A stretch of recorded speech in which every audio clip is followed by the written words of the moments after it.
Jared Polin, Photos.com, here to test out the Canon 6D. This thing just came out, and it's a full frame body for $20.99. So it's the same price as the Nikon D600.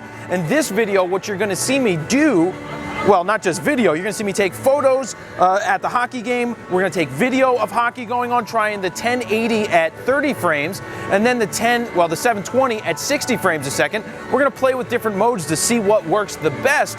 But let me just say why I'm coming out here to the hockey rink to shoot. Because if we can shoot action sports, you know, if you could shoot sports with this camera, you can pretty much do anything you want with a camera like this. My concerns for coming out here and shooting is the autofocus. With that one cross-type sensor, that's what concerns me a little bit about coming out here and trying to shoot the action. This is pretty much a Rebel full-frame camera, or a Canon 6D style full-frame camera. It's just like saying that it's the Nikon version of the D7000, just in the full-frame edition. But what I'm here to do is to try it out, test the high ISO capabilities, because if it can work well here in the hockey rink, then it's going to work well when you're shooting portraits or weddings or sports in your everyday type of shooting. This may be a backup camera to some pros just to have for an extra angle for a video, but I think you're going to see a lot of beginners picking up a full-frame camera because it is better at high ISOs than the other ones, or somebody who has a little bit extra money to spend is going to pick up something like this. But remember, it comes down to quality glass. If you don't put good glass in front of the camera, it really nullifies the quality of that full frame sensor. So glass, glass, glass, glass, glass before anything else. So what am I shooting with today? I've got a Sigma 70-200 2.8 OS 2.8. I said 2.8 twice, that's not good. I'm shooting with that, and right now we've got the 16-35 2.8 filming on the Canon 6D. So everything you see in this video is going to be filmed with the Canon 6D for the video, and photos are coming from the Canon 6D. So there you have it. Let's get to shooting, and let's see how this camera works.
Hook, hook, hook. No.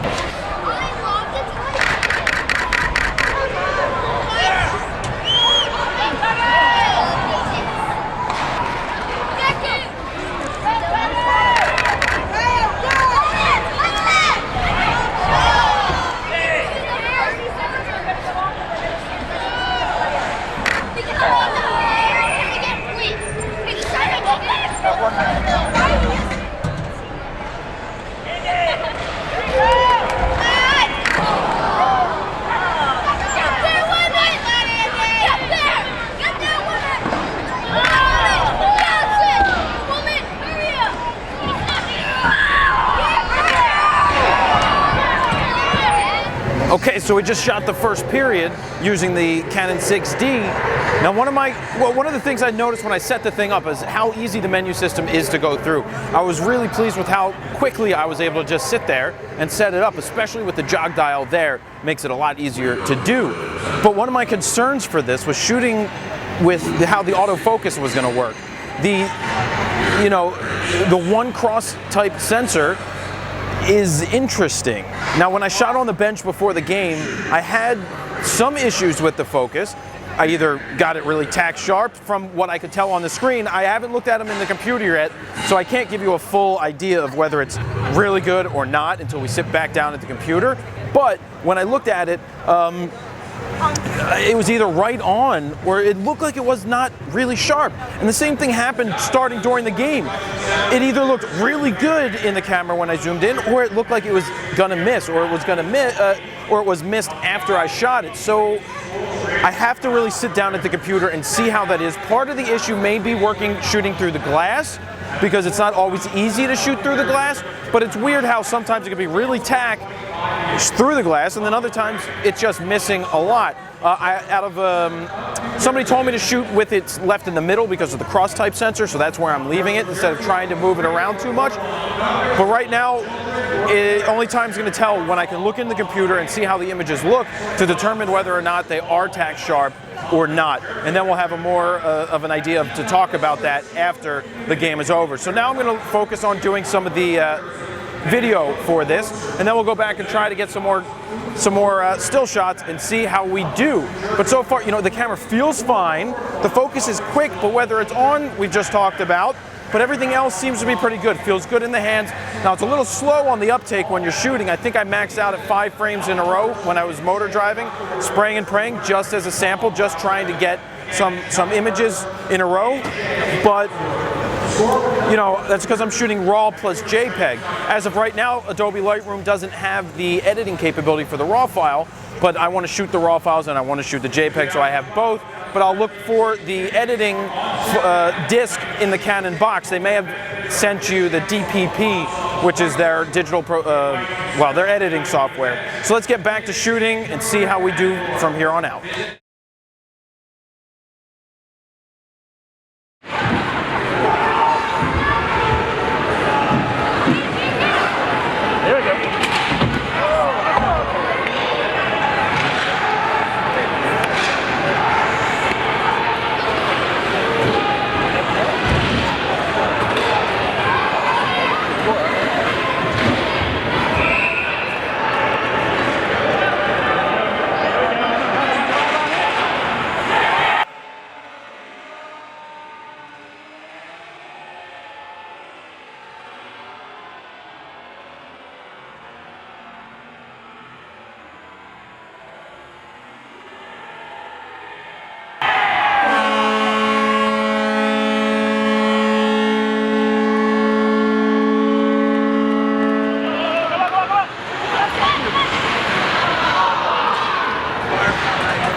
Okay, so you just saw me using the Canon 6D at a hockey game. You saw some photos of Matis Yahoo, or you're gonna see some of those coming up right now. But what do I think about this camera? Because I wanna give you more in-depth thoughts on what I feel the pros are and the cons are in this camera before we get to analyzing these images up closer. Because we're gonna take a closer look. It's gonna spark some ideas in my mind about the camera, things I like, things I don't like, things that could be better, and then really give you my overall feeling of, is it a buy, is it a don't buy, should you get something else? Let's see, let's figure it out. You know, right off the bat, the camera feels good in the hands. That really is a good thing, because sometimes if a camera doesn't feel good, you're not going to want to shoot with it. The menu system is really, really easy to set up. It is so easy to set up that, you know, I'm not a Canon shooter, but picking up this camera, it was very intuitive, very easy to get through the menus. Everything just made sense, which is very good when you're going through a menu system. The buttons, there aren't terribly too many of them on the back, but they're in the right places. The play button, the zoom button, it all just made sense. It was common sense, and that's great that it's laid out in such a way that it just is easy to use. I love the fact that I have the spinny McSpinnerson dial and a joystick for up, up, down, right, up, down, down, left, right, BA, BA, and select start for 2 players with a set button in the middle. Having that is really easy to get through either the menus or to cycle through your focus points if you set your camera to use the turn dial or the joystick. Oh geez, I probably just changed I changed everything, the ISO, and it's just by turning buttons. I like at the top you have a lock here to lock the turn dial into place so you don't accidentally switch it if you put it in your bag. I'm turning it off. All the buttons across the top, the AF, the drive, the ISO, and everything, really easy to get to, makes a lot of sense. Has 1 SD card slot, would like to see 2 to match what Nikon's doing with the D7000, the D600. They both have 2 SD slots. I like having the overflow capability, but again, if you throw in a 32 gig card, you're probably not going to fill it up too much too quickly. I made a bunch of notes here that I want to go through because these are things that I want to hit on before we get into looking at the sample images. The 11 focusing points and the 1 cross type sensor for the focus point is a major issue. Very hard to focus in low light situations with this camera. Very hard to get action subjects in the right place to get them in focus because you only have 1 cross type sensor. So when I was trying to get my composition right, I only have these 11 points. Now I know we've shot where we've only had 5 points, and that's not a big deal because that's what we had in the day. But you know, trying to switch between 11 points, and if some of them aren't in the right area for a compositionally proper image in my mind, I don't have in-betweens. So that's something that I like. Something with the D600, you have 39 focusing points to choose from. These go out further than the Nikons, which is better than what the Nikon offers, but I can individually select any one of those on the other side. So that's something that I would like to see in this camera, is the ability to have more than 11, especially more cross-type sensors, because the focus did miss a lot when I was shooting sports, whether it was even through the glass, which is always difficult, or standing on the bench or shooting the concert. It was very hard to get the focus in the right spot with the 11 focusing points and the 1 cross-type sensor. So far, that's the biggest downfall of this camera, is that part. What else do we have here? The video capability is incredible. Really, really love the video. Like how you have the all-eye setting for video that gives you the higher bit rate. So for those of you who are making a lot of video, this is a great camera for that. I see it as more, well, I'm not going to say that I see it more as a video camera than a still camera. I think that it's very, very good for both, sans that focusing issue with stills. I wouldn't use autofocus when it comes to shooting video because it's just not fast and not there yet. The high ISO capability is tremendous. It's really good. 5,000 looks great. 8,000 looks fine. 10,000 is fine. You can take it even further than that if you need to. The recommendation for that is make sure you're shooting RAW, because if you're not, then you'll see in a minute what the high ISO noise reduction does to your JPEG files. And don't forget that, guys, if you are new to cameras and you're looking to get out of auto, I do have the Fronos Photo Beginner Guide to getting out of auto available. It's a 3-hour guide. Check out fronosphoto.com/guide to pick one up if you would like. It's really going to help you out. But back to the camera. why don't we just move into the photos right now? Because I really did like shooting this, and it did feel good and comfortable when I was doing this. But let's first start off with this JPEG shot. We have this JPEG. This is how the camera saw the image. All right. Did I tweak it a little bit? I think I may have done a quick little tweak. I bumped the exposure a little bit to match the exposure that I changed with the RAW file. Here's the RAW file. You know, you may say, oh, not a big deal from this angle, but when you zoom in, now let me remind you guys, when you zoom into images, you're going to see noise, you're going to see grain. That is not a bad thing to see that stuff.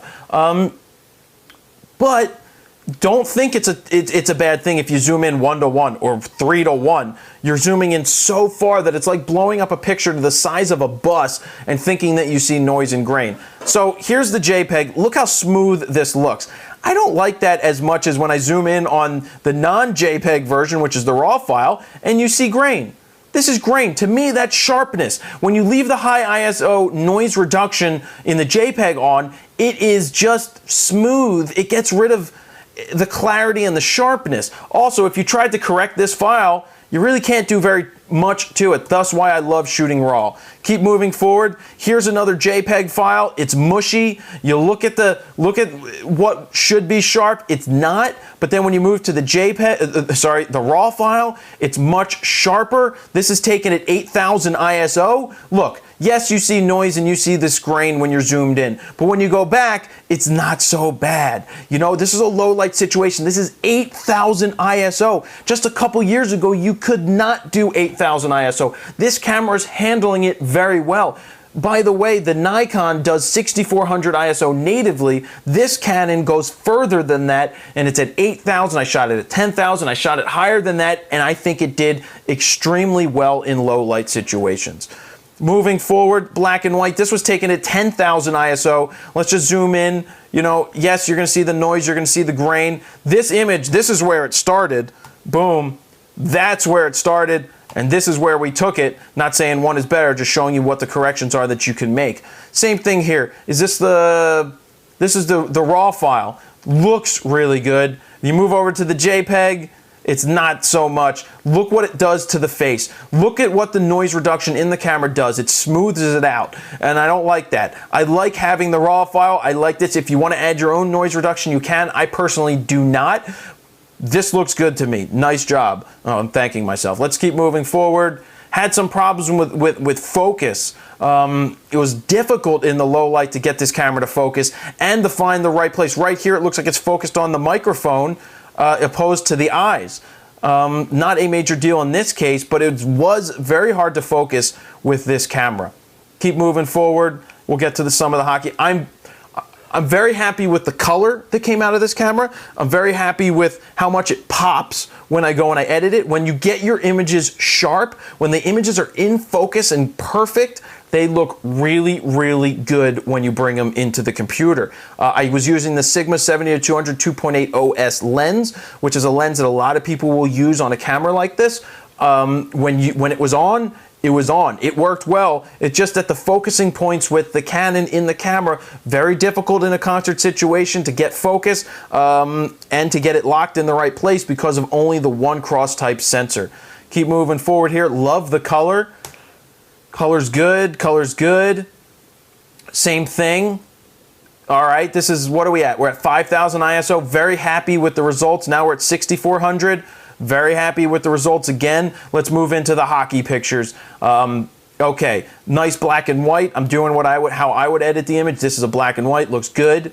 What are we at? We're at 4,000 ISO, guys. Let's zoom in on his face right here. See, the friend to digital cameras, the friend to photography is light. The more light you have, the cleaner your image is going to be. As you get into lower light situations is when you start bringing out the noise and the grain. And if you miss your exposures and try to bring them back, that's when you run into more issues as well. But look how solid this is at 4,000 ISO, zoomed in here 1:1. The colors are great. The bokeh is great. Everything about this shot is really good. You can download all the full res images over on fronosphoto.com, but I'm very, very happy with the results. Here's shooting without glass. All right, on the bench before the game. I was able, see, the problem was I had to focus on the chest here and not try to find the face because of the one focusing cross type focusing point. So it missed. It's not tack sharp right here. Let me tell you people why I'm shooting at 3.2 and 4000 ISO is one, I want to get the faster shutter speed. I want to have at least a 500th of a second when I'm out there shooting. 3.2 is going to give me some leeway with focus. 3.5 and f4 would give me even more leeway to get better images.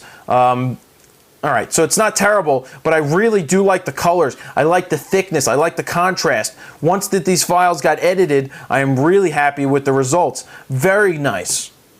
All right, action shots. This is through the glass. Not bad. You know, caught the guy taking out the other guy. Boom. Keep going. Goalie. We got the puck right down here. Wait till it loads. There we go. It's pretty good. I'd like to see it a little more in focus. Same thing here, focused on the chest, should be nice and sharp. Face is not bad at all, especially when we zoom in 1:1. Just shooting the ref. I'm just gonna move forward through some of this stuff. Oh yeah, we got the goalie here. This is good. Check this shot out. We got the puck in midair before it gets to the goalie. Right there. Of course, the puck's going to be out of focus because I'm focused right here on the goalie. That's very nice. Really good shot. Really nice and sharp. The colors look fine to me. Everything looks good for 4000 ISO, 1/800th of a second. That looks fine. Again, all these images are on the site. Here, I went through 1, 2, 3, 4, 5, and I think there was one more, 6 images. Yep, I went through 6 images as I motor drove before the camera locked up. It was 6 RAW plus JPEG fine. So maybe shooting RAW without the JPEG fine, maybe we'll get 10 shots in a row without a problem. It's not the fastest camera in the world in terms of frames per second. It's not bad at all. Not going to complain about that. Happy with the images that came out with. Happy with the video. There's another really sharp one with the puck right there. Boom, boom. Nice shots. So those are the sample images. You can download all of those over on FronosPhoto.com. I'm very happy with the camera, the capability, the quality, the ISO. The downfall of the camera is the focusing.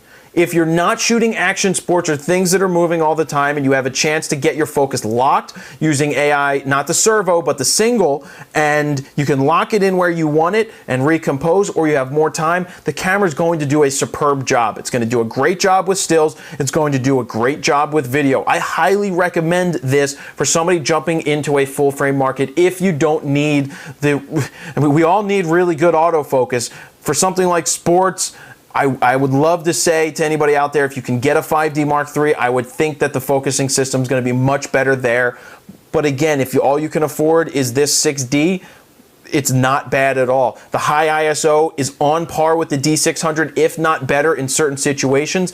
I just recommend not worrying too much about the noise reduction. Shoot RAW, because the JPEG will lock in all of those changes that you can't make them later. And we can see the difference between the high ISO noise reduction, which basically gets rid of sharpness. It smooths out the image, makes it look less than in focus. I love sharp images. I don't mind the grain and the noise. So I really think it's a very good camera. I do recommend it for anybody on the Canon side who's looking to pick this up to get into the full frame area. There are some downsides. It doesn't have a flash built into it. The reason it doesn't have a flash is because it has the GPS and the Wi-Fi unit built into here. I would trade both of those for a pop-up flash. Myself, I don't see a need for GPS, really. I wouldn't leave it on all the time. Maybe take one picture in a location so that the information is burned there. But I also would rather have a pop-up flash for those shots. Everything on this camera is laid out very well. Very happy with their first go with this.